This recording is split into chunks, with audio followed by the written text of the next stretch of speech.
Bonsoir et bienvenue à La Rochelle. Nous sommes en direct du Festival des Francopholies de La Rochelle. Troisième journée, ambiance rap avec Zola qui vient tout juste de commencer, Jossman ou encore PLK.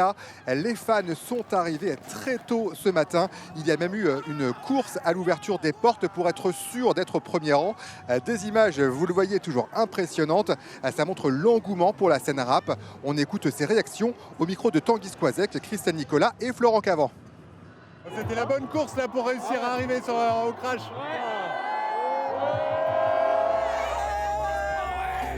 Vous venez voir qui? PLK. PLK. Et toi? Zola. Zola? Ouais. C'est ton préféré, c'est ton chouchou? Ouais, mon chouchou.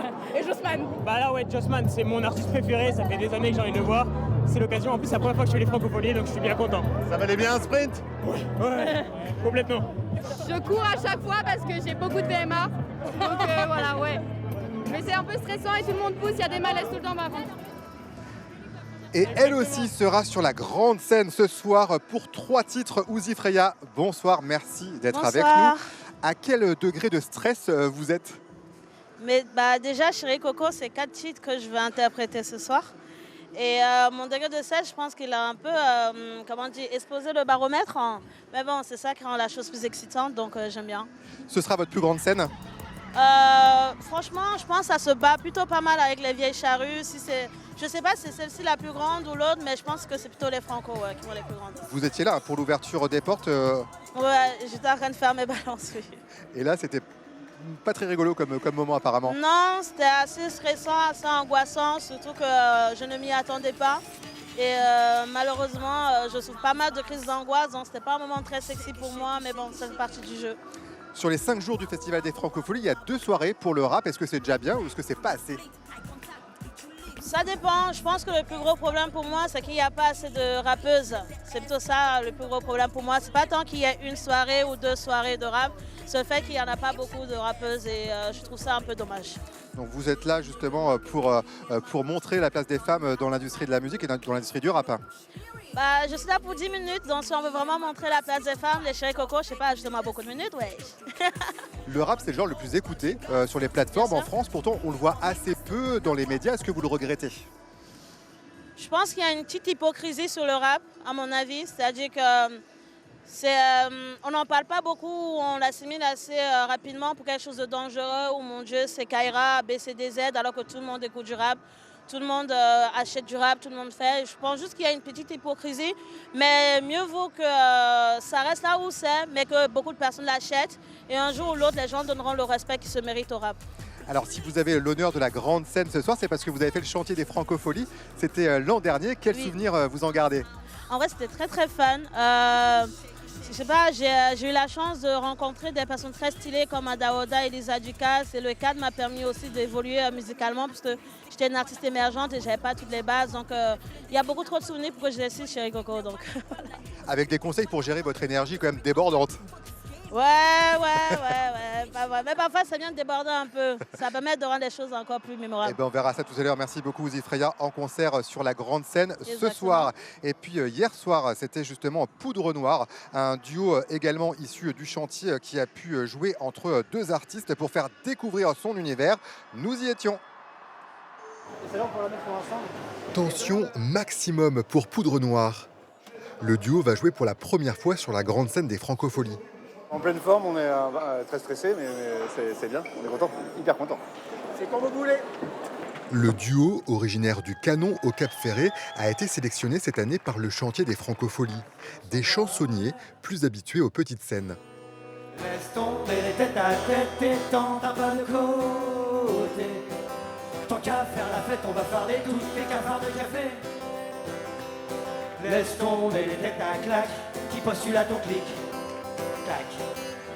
3 titres pour faire patienter le public avant l'arrivée de Pascal Obispo. Et c'est déjà la fin. Extraordinaire, gros shoot quoi. Il y a comme un goût de frustration quand tu pars de la scène et attends mais je commence juste à me chauffer, j'ai plein de trucs à dire, attends fais chier. Mais là c'est déjà extraordinaire d'avoir pu faire 10 minutes là-dessus sur cette grande scène là.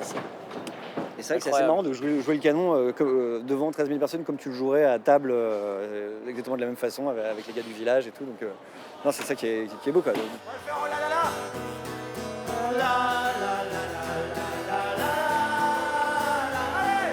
10 minutes qui resteront gravées dans leur mémoire. Merci à tous, c'était Poudre Noire pour vous servir. Merci au chantier des Franco. Au revoir. Cette année, c'est aussi le retour des concerts pour le jeune public. Demain matin, ce sera le spectacle Jamais content. Et aujourd'hui, Isabelle Hirsch, Pascal Simon et Aurélie Grignard ont pu assister au meilleur de Pascal Parisot. Chez mon chat, 1, 2, 3. Super. Comment capter un auditoire d'enfants ? Pascal Parisot a trouvé un moyen pour les faire entrer dans son univers. Mais pour que la recette fonctionne, il n'oublie pas ceux qui les accompagnent. Alors chez Chur, chez Du.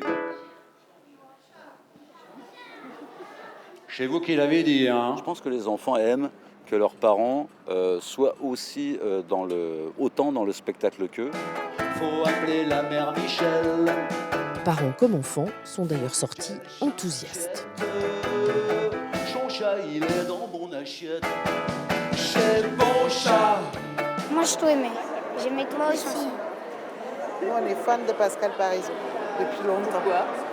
Parce que c'est cool, c'est des beaux textes, c'est amusant, les enfants adorent, c'est vrai. Les parents aussi. Et les parents aussi. Pour une fois, on peut tout faire en même temps. C'est super accessible, super sympa. On a passé un super moment en tant qu'elle, je pense. Il a pensé aux parents, ouais, c'était super. Privé de dessert. La scène fait partie de ces moments où le chanteur redécouvre ses chansons. Ils lui permettent de dépasser le côté laborieux du travail quotidien. Vraiment, moi, ce qui me touche sur scène, c'est de pouvoir les vivre à nouveau et encore une fois, de raconter mon histoire à l'assistance. Et quand je vois que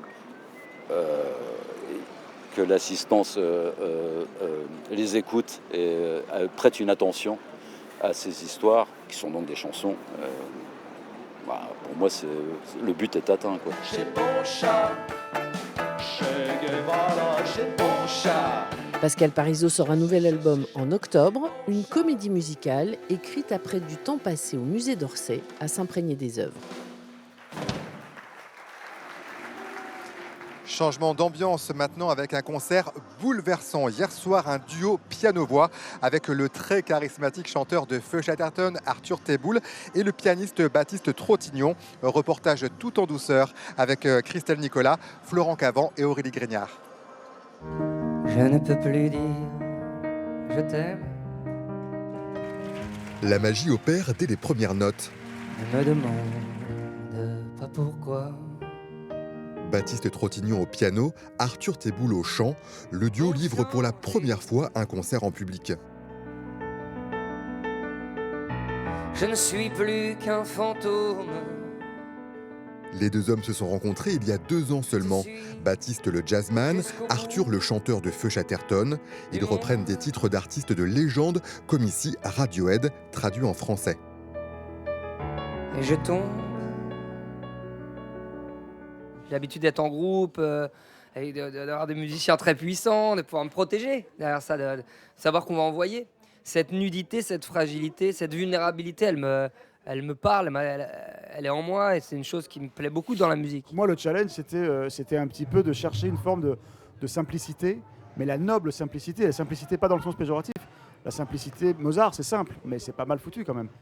Oh, faites que jamais ne revienne le temps du sang et de la haine, car il y a des gens que j'aime à Göttingen,